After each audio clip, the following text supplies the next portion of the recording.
अस्सलाम वालेकुम स्टूडेंट्स, कैसे हैं? सब ठीक हैं जी? स्टूडेंट्स कैसे हैं? सब ठीक हैं? तो आज हम इंशाल्लाह स्टार्ट करेंगे, जैसा कि सीरीज़ चल रही है चैप्टर नंबर 3 की। तो एक्सरसाइज हम 3.1 डिस्कस कर चुके हैं अल्हम्दुलिल्लाह। तो नेक्स्ट हम स्टार्ट करेंगे इंशाल्लाह एक्सरसाइज 3.2। अब एक्सरसाइज 3.2 स्टार्ट करने से पहले हम कुछ बेसिक कॉन्सेप्ट्स देखेंगे।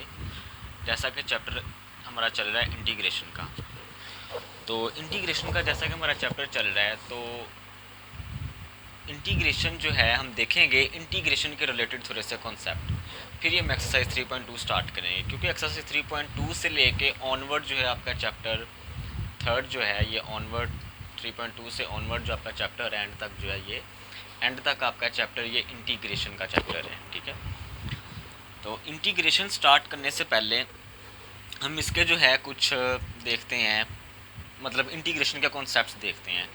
तो सबसे पहले हम इंटीग्रेशन देखते हैं ये होता क्या है।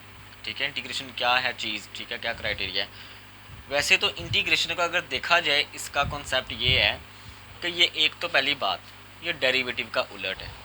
ठीक है, इंटीग्रेशन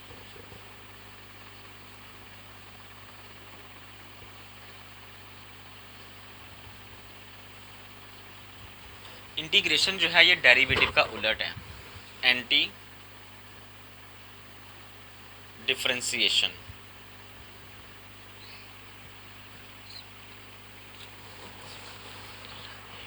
एंटी डिफरेंशिएशन, ठीक हो गया। तो मतलब डेरिवेटिव का उलट है इंटीग्रेशन। ओके, तो इंटीग्रेशन जो है एक्चुअल में हम यूज़ करते हैं एरिया कैलकुलेट करने के लिए। एरिया अंडर कर्व, कर्व के अंदर जो एरिया है उसको कैलकुलेट करने के लिए हम इंटीग्रेशन का यूज़ करते हैं। ये एक्सरसाइज जब हम 3.7 स्टार्ट करेंगे तो इंशाल्लाह फिर वहाँ पे हम डिस्कस करेंगे एरिया अंडर कर्व। तो फिलहाल हम इंटीग्रेशन को ही देखेंगे कि इंटीग्रेशन है क्या। स्टूडेंट्स, इंटीग्रेशन जो है ये डेरिवेटिव का उलट है, ये एंटी डिफरेंशिएशन है। तो एंटी डिफरेंशिएशन को ही हम इंटीग्रेशन कहते हैं, एंटी डेरिवेटिव को ही हम इंटीग्रेशन कहते हैं। ठीक है, तो इंटीग्रेशन के लिए मेरे पास तीन चीज़ों का होना ज़रूरी है। इंटीग्रेशन के लिए तीन चीज़ों का होना ज़रूरी है। First of all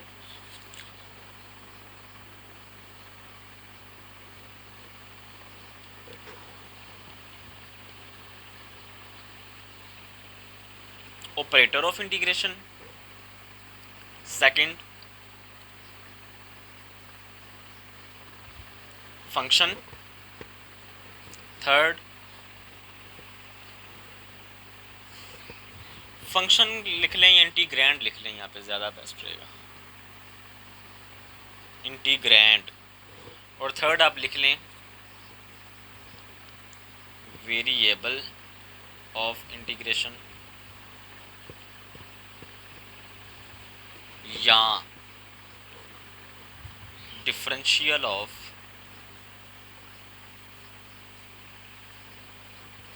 variable.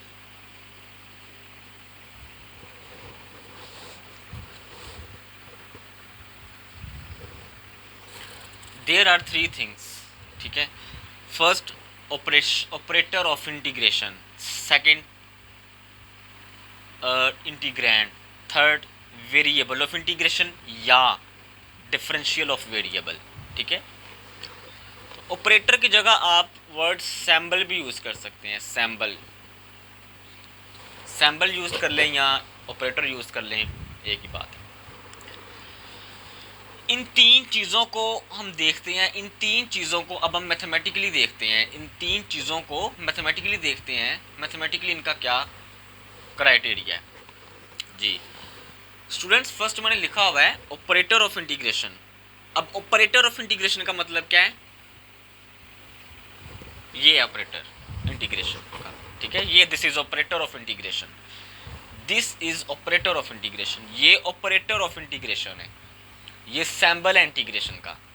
ठीक है, जो हम चैप्टर स्टार्ट किया हुआ है ना इंटीग्रेशन का, थर्ड चैप्टर, यही इंटीग्रेशन है। ठीक है, ये सैम्बल है इंटीग्रेशन का। ओके, सेकंड पे है इंटीग्रैंड लिखा हुआ है, इंटीग्रैंड सेकंड पे, ये देखें, ये सेकंड पे लिखा हुआ है, ये मैं सर्कल कर देता हूँ, इंटीग्रैंड। इंटीग्रैंड मतलब ये चीज, इंटीग्रैंड का मतलब क्या,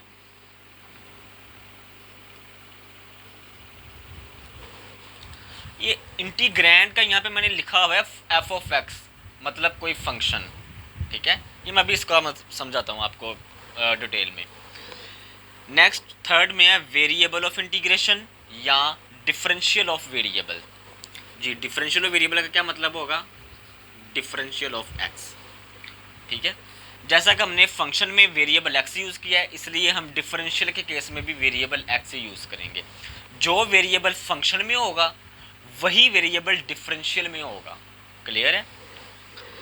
तो अब मैं इन तीन चीज़ों को, first operator integral, second F of x and third differential of x या डिफरेंशियल ऑफ वेरिएबल, अब मैं इन तीनों को इकट्ठा करने लगा हूँ। जब मैं इन तीनों को इकट्ठा करूँगा तो वो ये मेरे पास बनेगा integral F of x differential of x. तो स्टूडेंट्स ये जो है ना, ये ज़रा देखें, जो मैंने ब्लू से मैंने इसको जो है वो हाईलाइट किया है, integral F of x differential of x. Students इसी को हम कहते हैं इंटीग्रेशन। अब देखें ज़रा यहाँ, अब देखें ज़रा यहाँ पे फंक्शन जो है ना, ये वो फंक्शन है जिसकी हमने इंटीग्रेशन करनी है। रिमेंबर, ये फर्स्ट है इंटीग्रल, इंटीग्रल सिंबल, सेकंड है एफ ऑफ एक्स, ये वो फंक्शन है जिसकी हमने इंटीग्रेशन करनी है। अब ये एफ ऑफ एक्स एक्चुअल में है क्या, this is known as integrand. इसी फंक्शन को हम कहेंगे इंटीग्रैंड। अब मैं यहाँ पे अगेन लिख देता हूँ, operator of integration, operator of integration, ये इंटीग्रैंड है। इंटीग्रैंड मतलब वो फंक्शन जिसकी हमने इंटीग्रेशन करनी है। इंटीग्रैंड का मतलब है वो फंक्शन जिसकी हम इंटीग्रेशन करनी है। और डिफरेंशियल ऑफ एक्स, क्लियर है, इसको हम वेरिएबल ऑफ इंटीग्रेशन भी कहते हैं, डिफरेंशियल ऑफ एक्स, ठीक है।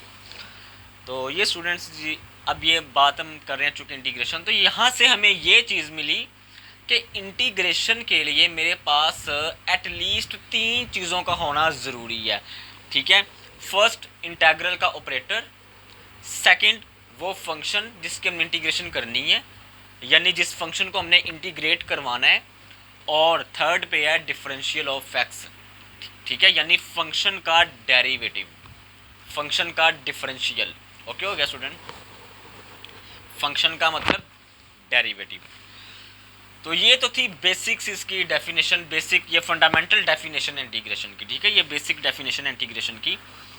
तो नेक्स्ट हम अब आते हैं कुछ इसके बेसिक रूल्स की तरफ, बेसिक कॉन्सेप्ट्स की तरफ। इसके बेसिक रूल्स, इसके बेसिक कॉन्सेप्ट्स क्या हैं, तो इसके लिए हम ज़रा डिस्कस करते हैं। बेसिक कॉन्सेप्ट्स की बात करें, इंटीग्रेशन के बेसिक कॉन्सेप्ट्स क्या हैं। जैसे स्टूडेंट्स आप लोगों ने डेरिवेटिव में पढ़ा होगा, डेरिवेटिव के आपने कुछ बेसिक रूल्स देखे होंगे।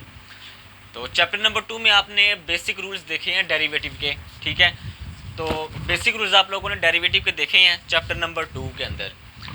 वहाँ पे आपने ऑब्वियसली बात है पावर रूल भी देखा होगा, कोशेंट रूल भी आपने देखा होगा, क्लियर है। इसके अलावा पावर रूल है, कोशेंट रूल है, कांस्टेंट रूल है, ठीक है। तो और भी आप लोगों ने मतलब रूल्स देख, प्रोडक्ट रूल आपने देखा होगा। ये कुछ बेसिक इंपॉर्टेंट रूल्स है डिफरेंशिएशन के अंदर। इसी तरह इंटीग्रेशन के अंदर पावर रूल्स देखते हैं, उसके बाद जो है फिर प्रोडक्ट रूल वगैरह, ठीक है, ये सारी चीज़ें डिस्कस करते हैं। तो इंटीग्रेशन के अंदर हम सबसे पहले इसके बेसिक रूल्स अब डिस्कस करते हैं। इसकी तो आपको समझ आ गई होगी भाई, इंटीग्रेशन जब भी करनी है ना, इंटीग्रेशन के लिए तीन चीज़ों का होना ज़रूरी है। First operator of integration, second वो फंक्शन जिसके हम इंटीग्रेशन करनी है, and third variable of integration, यानी फंक्शन का डेरिवेटिव होना ज़रूरी है इंटीग्रेशन के केस में। तो आइए इसके बेसिक रूल्स देखते हैं। स्टूडेंट्स के बेसिक रूल्स हम देखते हैं। अब लेट करते हैं, फर्ज कर लेते हैं, फर्ज कर लेते हैं एफ ऑफ एक्स एक फंक्शन है जो कि एक्स स्क्वायर के इक्वल है। चलें एक्स की पावर एन ले लें, यहाँ पे एन ले लें, ज़्यादा बेस्ट है। ओके, लेट करते हैं F of X is equal to X की पावर एन के इक्वल है। अब मैं कहता हूँ भाई इस फंक्शन की मैंने इंटीग्रेशन करनी है। अब देखें फंक्शन एफ ऑफ एक्स किसके इक्वल है, एक्स की पावर एन के इक्वल है। अब मैं कहता हूँ मैंने इस फंक्शन की मैंने क्या करनी है जी, इंटीग्रेशन करनी है। तो इंटीग्रेशन करने के लिए मैंने आपको बताया कि 3 चीज़ों का होना ज़रूरी है, ठीक है। तो आइए जरा हम ये 3 चीज़ें बनाते हैं। भाई मैं चाहता हूँ मैं इस फंक्शन की मैंने इंटीग्रेशन करनी है, आइए हम करते हैं इंटीग्रेशन इस फंक्शन की। तो क्या करेंगे, इंटेग्रल ऑपरेटर अप्लाई कर देंगे, इंटेग्रल एक्स की integral F of x D differential of x, integral F of x किसके इक्वल है, एफ ऑफ एक्स इक्वल है भाई एक्स की पावर एन के। तो ये चीज़ आ गई, ठीक है। अब मैं क्या करूँगा, मैंने इस फंक्शन, अब देखिए 3 मेरे पास चीज़ें अवेलेबल हैं, इंटेग्रल का ऑपरेटर, वो फंक्शन जिसके हमने इंटीग्रेशन करनी है, नेक्स्ट आगे डेरिवेटिव ऑफ फंक्शन। स्टूडेंट अब देखें, अब यहाँ पे जो ना पावर रूल लग रहा है, अब देखें यहाँ पे x की पावर n है ना, यहाँ से ही आपका पावर रूल क्लियर हो जाएगा इंटीग्रेशन के केस में, ठीक है। तो अब देखें स्टूडेंट x की पावर n है, ठीक है। अब याद रहे जब भी x की पावर n आ जाए, n मतलब पावर है कोई, n यहाँ पे पावर है, n यहाँ पे एज अ पावर हम यूज़ कर रहे हैं। तो स्टूडेंट्स जब भी पावर आ जाए इंटीग्रेशन के केस में, जब भी फंक्शन की यानी वेरिएबल की पावर आ जाए, तो यहाँ पर हमने पावर रूल कैसे अप्लाई करना है इंटीग्रेशन में। स्टूडेंट्स इसके लिए देखें, पावर के अंदर जो भी फंक्शन होगा, जो भी वेरिएबल होगा, उसका डेरिवेटिव आगे मौजूद होना चाहिए। अगर तो उसका आगे डेरिवेटिव होगा तो फिर हम पावर रूल अप्लाई करेंगे। यही डिफरेंशियल का यहाँ पे मकसद है अप्लाई करने का। ये जो थर्ड आपको टर्म नज़र आ रही है ना, वेरिएबल ऑफ इंटीग्रेशन या डिफरेंशियल ऑफ वेरिएबल, तो डिफरेंशियल ऑफ वेरिएबल का ये यहाँ पे यही पर्पज़ है, ठीक है, कि भाई जो फंक्शन जो वेरिएबल होगा इसका डेरिवेटिव होना चाहिए। तो अब यहाँ पे देखें, यहाँ पे x है, वेरिएबल है, पावर n है, मतलब पावर लग रही है। तो हमने देखना ये है कि पावर के अंदर जो भी वेरिएबल है, जो भी फंक्शन है, क्या उसका डेरिवेटिव आगे है। तो देखें x का डेरिवेटिव x के रिस्पेक्ट से क्या होगा, 1 होगा। ऑब्वियसली बात है, x का derivative with respect to x क्या होगा, 1 होगा। तो 1 यहाँ पे अवेलेबल है, 1 यहाँ पे लगाओ या ना लगाओ, इट्स मीन डैट कि 1 यहाँ पे अवेलेबल है। तो अब देखो x का अगर डेरिवेटिव 1 मौजूद है, तो इट्स मीन डैट यहाँ पे अब हम पावर रूल अप्लाई कर सकते हैं। पावर कैसे अप्लाई करनी है जी, पावर में 1 ऐड करवा देना है और इसी से हमने नीचे डिवाइड करवा देना है, ठीक है। यहाँ तक समझिए स्टूडेंट, इसी से ही हमने ऐड करवा देना है नीचे, या ये पावर n आ गई, n+1 किया, ठीक है, यानी +1 कर दिया और उसी पावर को हमने नीचे डिवाइड करवा देना है। यहाँ पे हमने लगा देना नेक्स्ट c। ये c क्या है मैं भी आपको बताता हूँ स्टूडेंट, ये आपका आंसर है, ठीक है, ये आंसर है यहाँ पे। अब नेक्स्ट अब देखें, अब याद रहे इंटीग्रेशन की आगे कैटेगरीज हैं, ठीक है, इसको कैटेगोरिकली डिवाइड करवाया गया है। फर्स्ट इसकी कैटेगरी होगी, अगर मैं बात करूं कैटेगरी ऑफ इंटीग्रेशन की,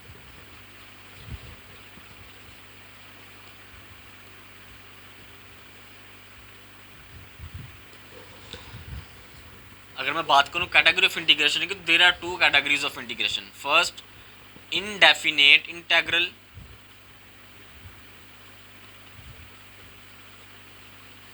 एंड सेकंड डेफिनेट इंटीग्रल, ठीक है। तो स्टूडेंट्स यहाँ पे इंटीग्रेशन के आगे 2 कैटेगरीज हैं। फर्स्ट कैटेगरी है indefinite integral and second category है डेफिनेट इंटीग्रल। तो हम देखते हैं जरा ये क्या होते हैं भाई।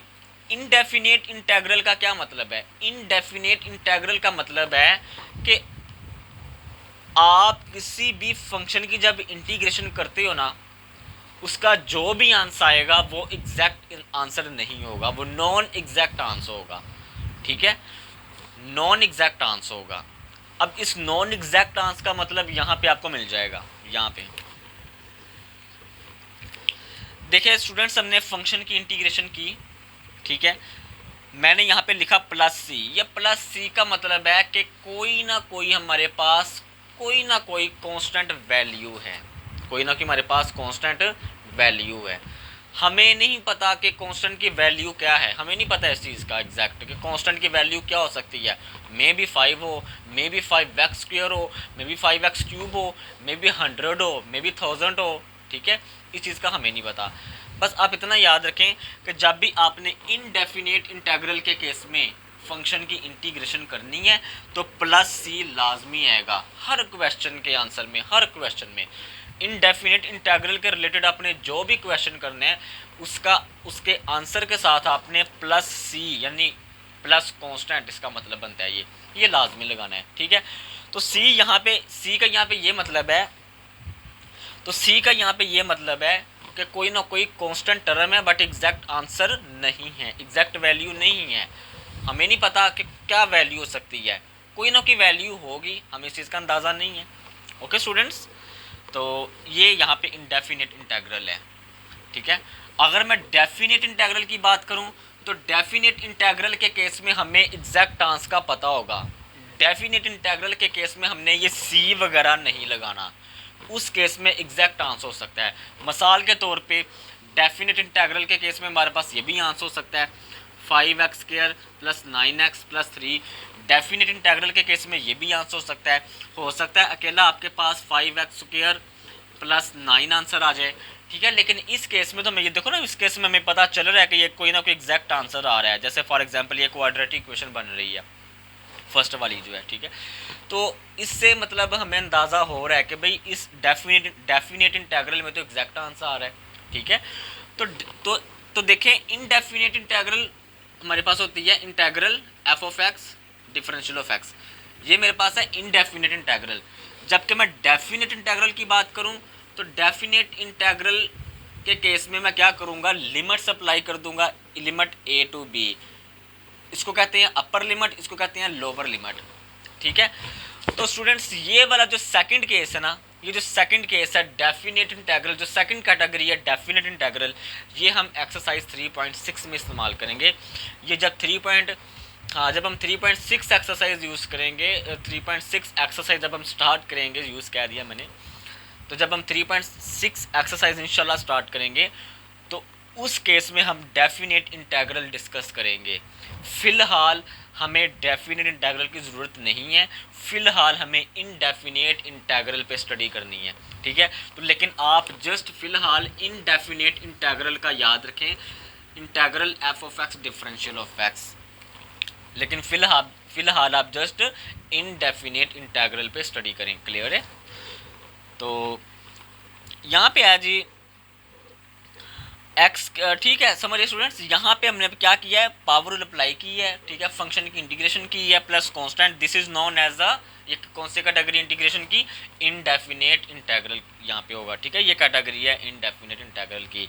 तो सी का मतलब पता चला, सी का मतलब है इनडेफिनेट आंसर हमारे पास यहाँ पे आ रहा है। ठीक है, इनडेफिनेट आंसर का मतलब है कि एग्जैक्ट आंसर नहीं आ रहा यहाँ पे। ठीक हो गया, तो इनडेफिनेट इंटीग्रल के केस में हमने यहाँ पे सी, हर क्वेश्चन में हमने ये करना है काम, हर क्वेश्चन में हमने ये सी लगाना है। क्लियर हो गया, तो स्टूडेंट्स ये यहाँ तक तो मतलब इसके तकरीबन बेसिक कॉन्सेप्ट्स क्लियर हो चुके हैं।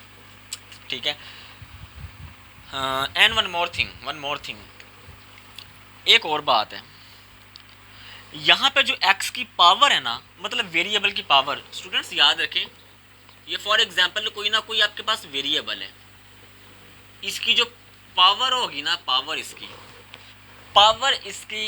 -1 नहीं होनी चाहिए। ये बड़ा इंपॉर्टेंट कॉन्सेप्ट है, इसकी पावर जो है ना वो -1 नहीं होनी चाहिए स्टूडेंट्स। ठीक है, अगर इसकी पावर -1 हो गई, -1 अगर इसकी पावर हो गई तो देन इंटीग्रेशन का केस जो है वो डेंजरस हो जाएगा, खतरनाक हो जाएगा। क्लियर है, इंटीग्रेशन में वेरिएबल की जो पावर होगी वो -1 नहीं होनी चाहिए, -2 हो सकती है, -3 हो सकती है, -4 अप टू सो ऑन।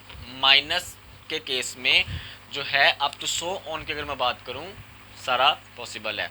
-100 हो सकती है, -1000 हो सकती है, लेकिन -1 पावर नहीं होनी चाहिए। वेरिएबल के केस में, इंटीग्रेशन के केस में वेरिएबल की पावर -1 नहीं होनी चाहिए।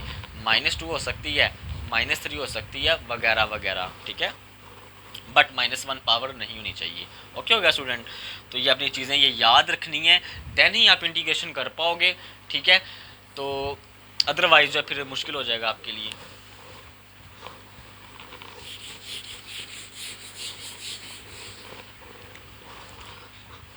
अब नेक्स्ट हम बात करेंगे स्टूडेंट फ्रैक्शन की।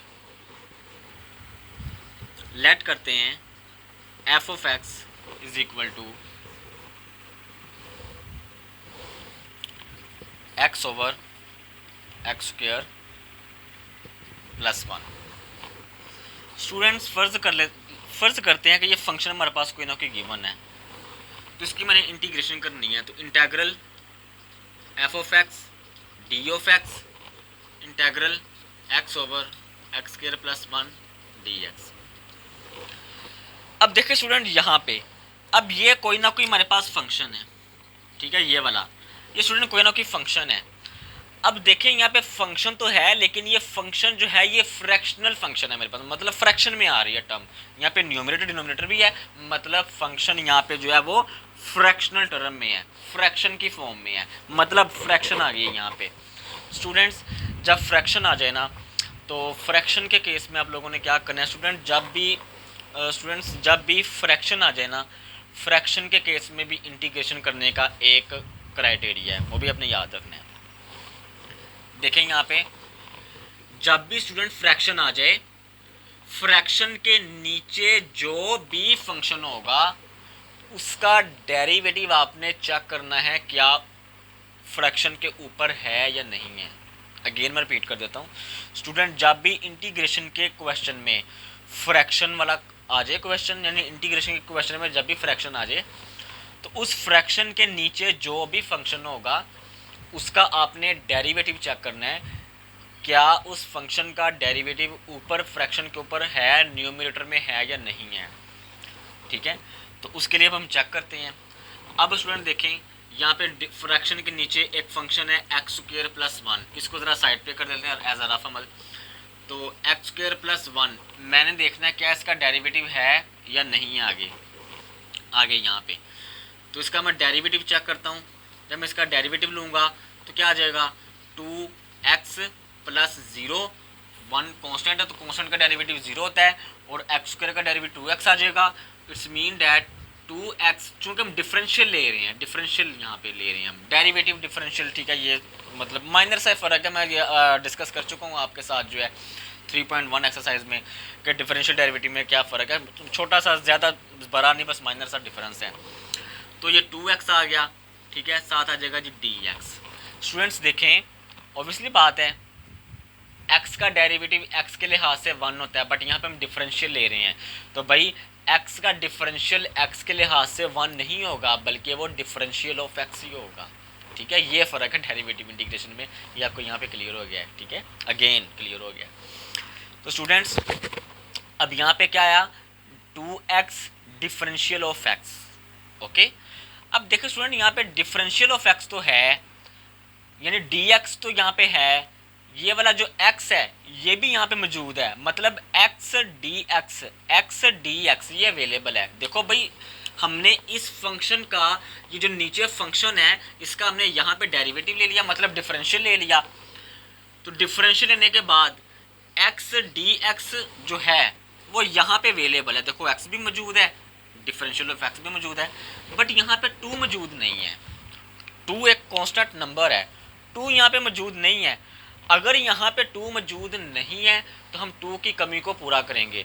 स्टूडेंट्स एक और बात है यहाँ पे, ये जो 2 है ना, ये अकेला एक कांस्टेंट नंबर है जिसकी यहाँ पे कमी है, यहाँ पे 2 इंटीग्रेशन में नहीं है, हमने कमी पूरी करनी है। स्टूडेंट जब टू के साथ कोई वेरिएबल होता, मिसाल के तौर पे मैं कहता कि यहाँ पे 1 है, वो शिट, लाइट ऑफ हो गई स्टूडेंट्स। स्टूडेंट्स एक्चुअली में ना लाइट ऑफ हो गई है, तो ये बड़ा मसला बन रहा है पाकिस्तान में। खैर पाकिस्तान में तो बन गया मसला लाइट ऑफ का। तो अब लाइट ऑफ हो चुकी है, तो इंशाल्लाह यहाँ से मैं वीडियो कंटिन्यू करूँगा जब लाइट आ जाएगी।